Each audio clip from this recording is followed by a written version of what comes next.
Hello everyone विद्यार्थियों, जैसा कि आप जानते हैं कि यह हमारी मैथ की क्लास है जिसमें हमने पिछली क्लास में मैथ के सिलेबस के बारे में जान लिया था।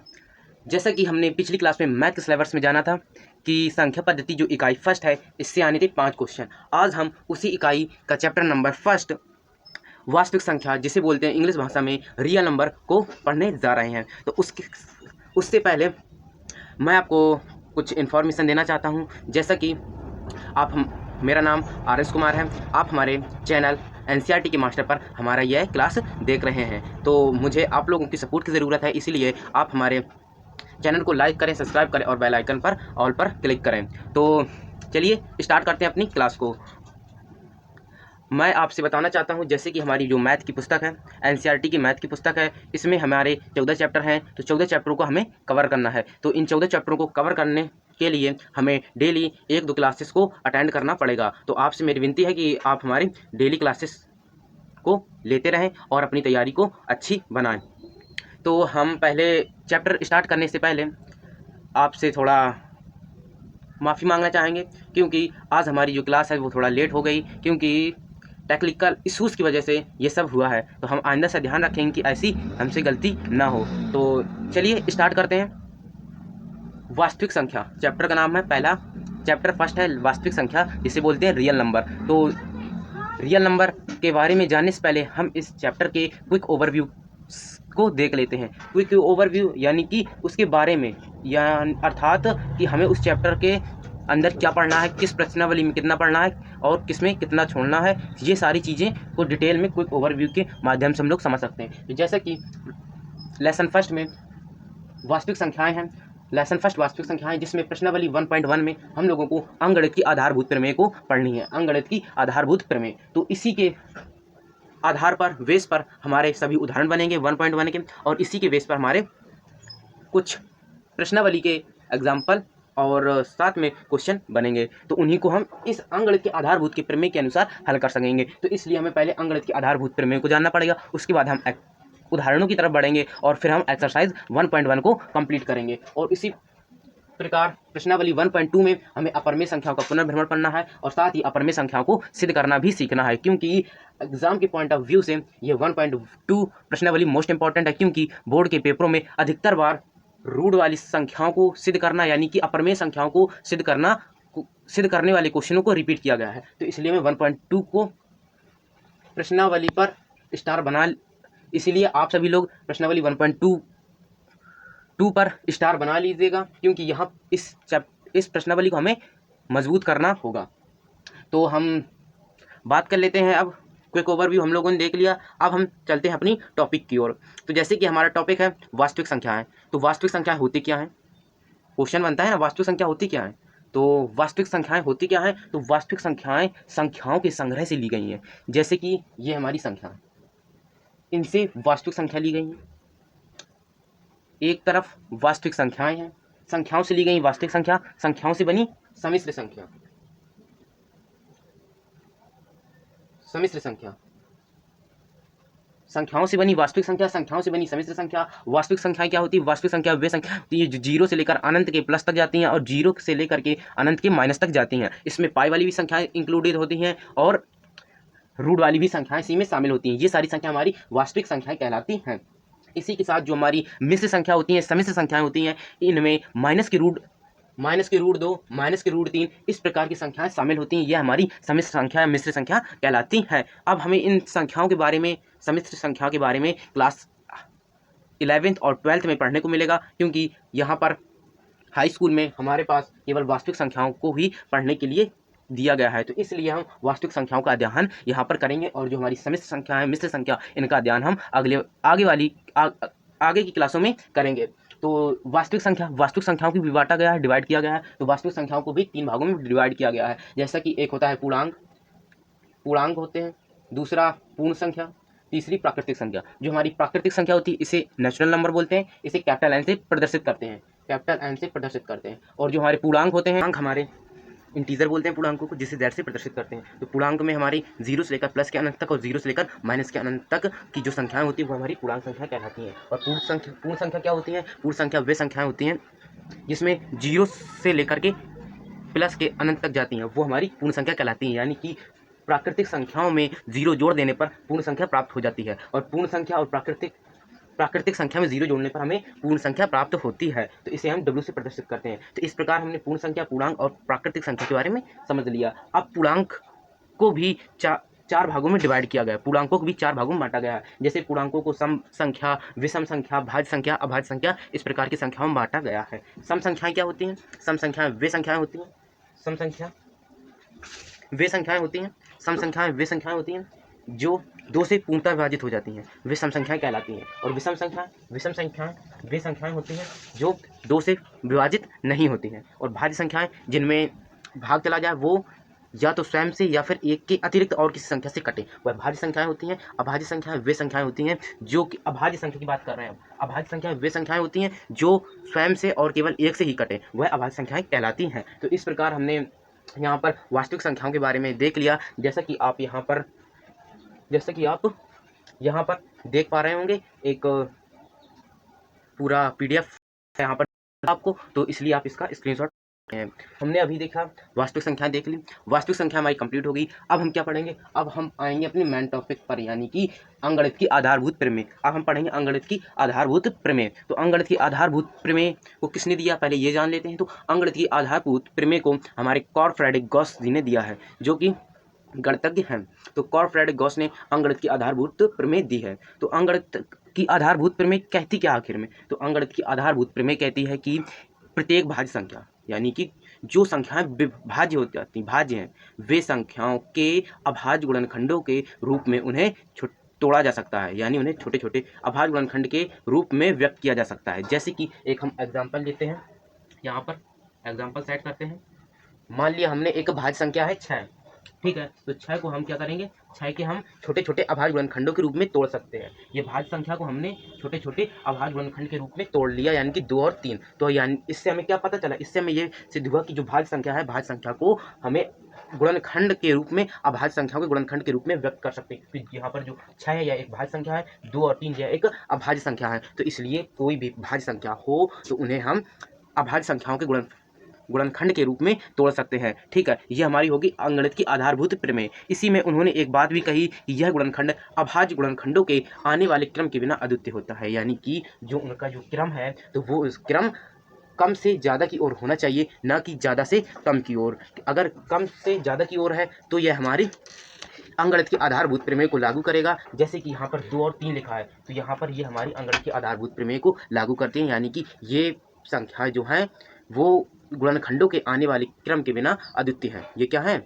ये हमारी द्वितीय है, अद्वितीय नहीं है, ये हमारी सही है। और अगर यह गुणनफल अभाज्य गुणनखंडों के आने वाले क्रम के बिना अद्वितीय होता है तो ये कैसा है हमारा? 2 और 3 जो दिया है ये हमारा अद्वितीय है। और अगर हम 3 × 2 लिख दें तो ये हमारा अद्वितीय नहीं होगा। तो इसलिए हमें 6 के अभाज्य गुणनखंड 2 और 3 निकल आए, जो कि हमें कार्ल फ्रेडरिक गॉस की प्रमेय को यह सिद्ध करता है। तो हमने अभी यहाँ पर कार्ल फ्रेडरिक गॉस की प्रमेय यानी अंकगणित की आधारभूत प्रमेय देख लिया। इसी के आधार पर हमारे इस चैप्टर में क्वेश्चन है, उदाहरण है, उनको हम सॉल्व करेंगे। जैसा कि आप यहाँ पर देख पा रहे होंगे, उदाहरण फर्स्ट जो कि आपको यहाँ स्क्रीन पर नीचे एक पट्टी से दिख रही होगी, यहाँ पर आपको क्वेश्चन लिखा दिख रहा होगा। हम लिखेंगे उदाहरण नंबर 1। हमें जो दिया है सिस्टमैटिकली तरीके से लिखेंगे, क्योंकि इसमें हमें दिया है संख्या 4 की घात n, प्राकृतिक संख्या n एक है। हमें संख्या दी हुई है 4 की घात n, जहाँ पर हमें n का कोई एक ऐसा मान रखना है जिसके लिए 4 की घात n यानी कि ये जो संख्या है इसका मान 4 बराबर 0 हो जाए, ये हमें सिद्ध करना है। तो इस प्रकार के क्वेश्चनों में हमें एक एग्जाम्पल के थ्रू इस क्वेश्चन को सॉल्व करना होता है। अगर हम एक एग्जाम्पल दे देंगे, अगर हमारा 4 की घात n में n का मान प्राकृतिक संख्या रखने पर 4 की घात n बराबर 0 आता है, तो हमारे यहाँ पर ऐसा संभव है या यह उत्तर सही है, और अगर नहीं है तो यह ऐसा होना असंभव है। इस प्रकार से हम इस प्रकार के क्वेश्चनों को हल करते हैं। तो चलिए क्वेश्चन को शुरू करते हैं। जैसे कि उदाहरण 1 में हमें दिया क्या है? संख्या दी हुई है, जो संख्या क्या दी है? 4 की घात n, इस प्रकार लिख लेते हैं। अगला आगे दिया है प्राकृतिक संख्या क्या है? प्राकृतिक संख्या दी है हमें n, इस प्रकार लिख लिया। और सॉल्यूशन डाल के हम सिद्ध यहाँ लिखेंगे, सिद्ध करना है 4 की घात n बराबर 0, यानी कि 4 की घात जो n है 4 की घात n है, तो ये हमारा अंक 0 पर समाप्त हो, तो n का ऐसा क्या मान रखें? तो हमने एक एग्जाम्पल लिया, माना कि n बराबर 2 है, n बराबर 2 है, तो n का जो मान होगा वह 4 की घात n संख्या में रखेंगे। यहाँ लिख दिया हमने 4 की घात n संख्या पर रखने पर। तब 4 की घात n लिख दिया। तो 4 की घात n का मान कितना रखा है 2, तो 4 की घात हमने 2 रख दी। इसी प्रकार आप यहाँ पर n की घात 3 रख सकते हैं, 4 रख सकते हैं, आपकी मर्जी, जैसा आपको अच्छा लगे वैसा कर सकते हैं। लेकिन n का मान प्राकृतिक संख्या ही रखना है, पूर्ण संख्या पूर्णांक नहीं रखना, केवल प्राकृतिक संख्या ही रखना है, क्योंकि क्वेश्चन में ये बोल चुका है। तो हमने यहाँ पर 2 रखा, ठीक है। तो 4 का गुणा 2 बार कराएंगे तो ये हमारा 16 आया। तो इससे यह सिद्ध होता है कि जो 4 की घात n संख्या है, जहाँ पर n का मान प्राकृतिक संख्या रखने पर 4 की घात n का मान 0 नहीं होगा, तो इसलिए यह असंभव है। यही हमारा आंसर हो जाएगा। इस प्रकार से ये वाला हमारा आंसर हो गया, ठीक है। अब हम देखते हैं उदाहरण नंबर 2। जैसा कि आपको यहाँ पट्टी नीचे दिखाई दे रही हो, क्वेश्चन लिखा होगा यहाँ पर उदाहरण नंबर 2 यहाँ लिखा होगा। तो उदाहरण नंबर 2 में हमें क्या करना है, उदाहरण नंबर 2 इस प्रकार डालेंगे, यहाँ लिखेंगे हम सॉल्यूशन। तो यहाँ उदाहरण नंबर 2 में हमें क्या दिया है, 6 और 20 का एचसीएफ और एलसीएम निकालने के लिए बोल रहा है। 6 और 20 का, तो 6 का गुणनखंड निकाल लो और 20 के गुणनखंड निकाल लो। 6 के गुणनखंड कैसे निकाले जाते हैं, आपको शायद आपने पिछली कक्षा में पढ़ा होगा। गुणनखंड निकालने के लिए, जैसे कि 6 का हम गुणनखंड निकालना है, तो उसके लिए इस प्रकार से खींचते हैं लाइन। उसके बाद इसमें सबसे छोटी संख्या होती है 1, उससे लेकिन भाग नहीं देते, 2 से भाग देकर देखते हैं। किससे, 2 से।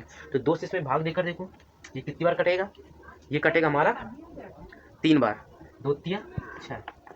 अब ये हमारा 3 बचा है, 3 किससे कटेगा, 3 ना 2 से कटेगा, 3 तो 3 ही से कटेगा ना, 3 से 1। तो हमारा यो निकल कर आया, ये 2 और 3, ये क्या निकल कर आया, ये हमारे गुणनखंड निकल कर आया, अभाज्य गुणनखंड। तो हमने 6 के अभाज्य गुणनखंड लिख लिए 2 × 3। इसी प्रकार 20 के भी निकाल लिए हमने 2 × 2 × 5, आप देख पा रहे होगे यहाँ पर, ये निकाल लिए। इसके बाद एचसीएफ होता क्या, जैसे कि हमने आपको बताया एचसीएफ यानी मासा, मासा का पूरा नाम महत्तम समाप्तिवर्ती, ठीक है। तो मासा को, जो हमारा मासा होता है एचसीएफ, इसको ज्ञात करने के लिए दोनों संख्याओं में कॉमन देखते हैं।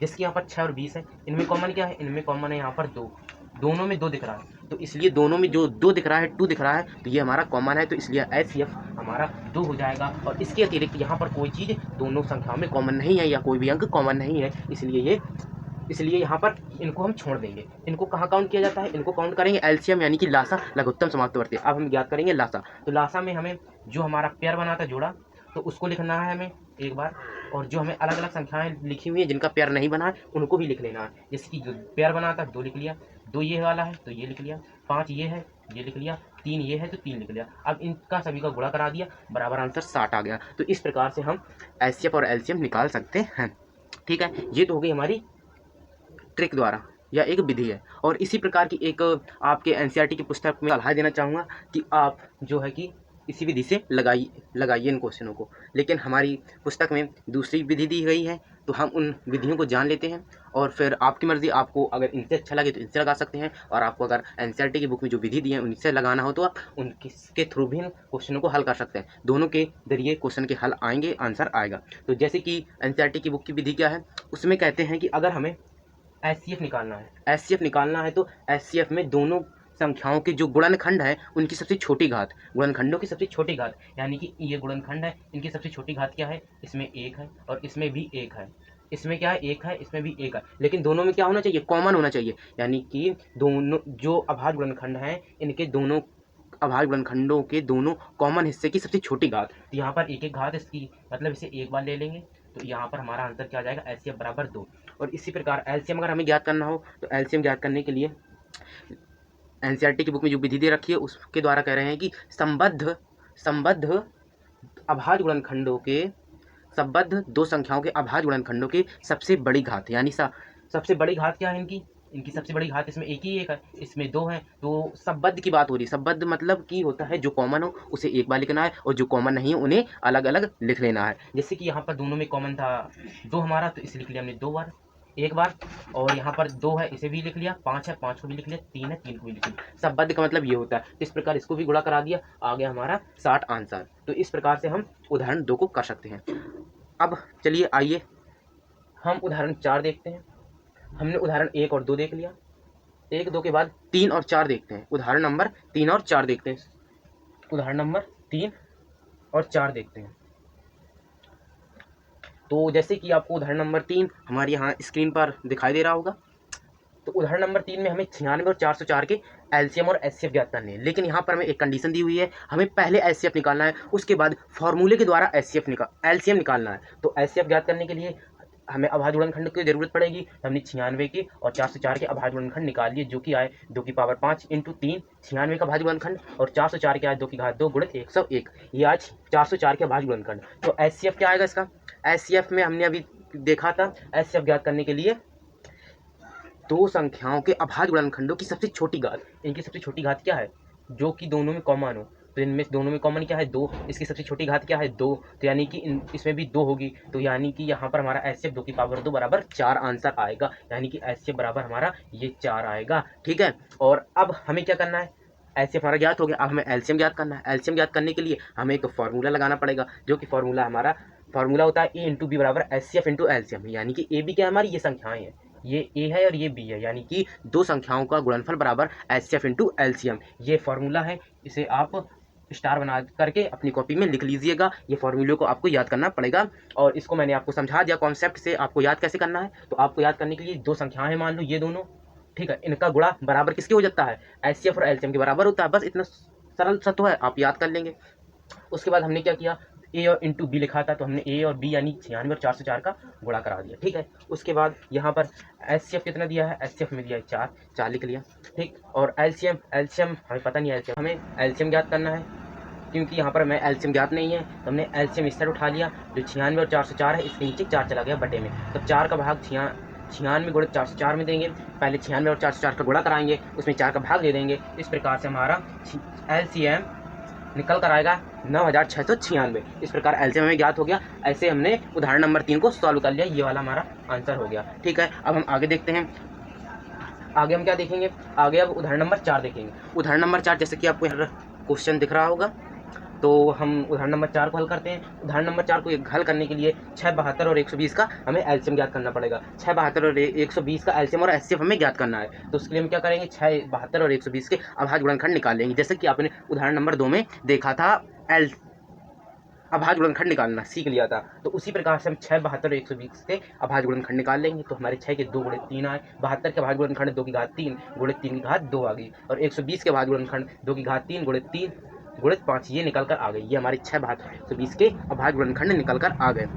अभी तक हमने क्या देखा? अभी तक हम हर एक क्वेश्चन में 2 अंकों के अभाज्य गुणनखंड निकालते थे, उन्हीं के एचसीएफ एलसीएम निकालते थे। लेकिन यहाँ पर क्या है? यहाँ पर हमें 3 अंक दिए हैं, तीनों के 3 में अभाज्य गुणनखंड निकाले, तीनों के हमने अभाज्य गुणनखंड निकाले, और इन्हीं के हमें एचसीएफ एलसीएम निकालना है। लेकिन हम ये कैसे निकालते हैं? तो जैसा कि वहाँ पर हमने अभी फॉर्मूले में देखा था, एनसीईआरटी किताब में जो आपको फॉर्मूला दिया है, वो हमने देखा था कि एचसीएफ बराबर होता है जो हमारी तीनों में कॉमन हो, जो संख्या हमारी तीनों संख्याओं में कॉमन हो या दो संख्याओं में कॉमन हो, तो उनकी सबसे छोटी घात जो हमारी एचसीएफ कहलाती है। तो इनमें से कॉमन क्या है? 2 है और 3 है, तो हमारी इसमें सबसे छोटी घात क्या है? 1 है, और यहाँ पर भी 1 है, तो 2 गुणित 3 बराबर 6, तो हमारा एचसीएफ निकल कर आ गया 6। अब हमें ज्ञात करना है एलसीएम। तो एलसीएम ज्ञात करने के लिए क्या होता है?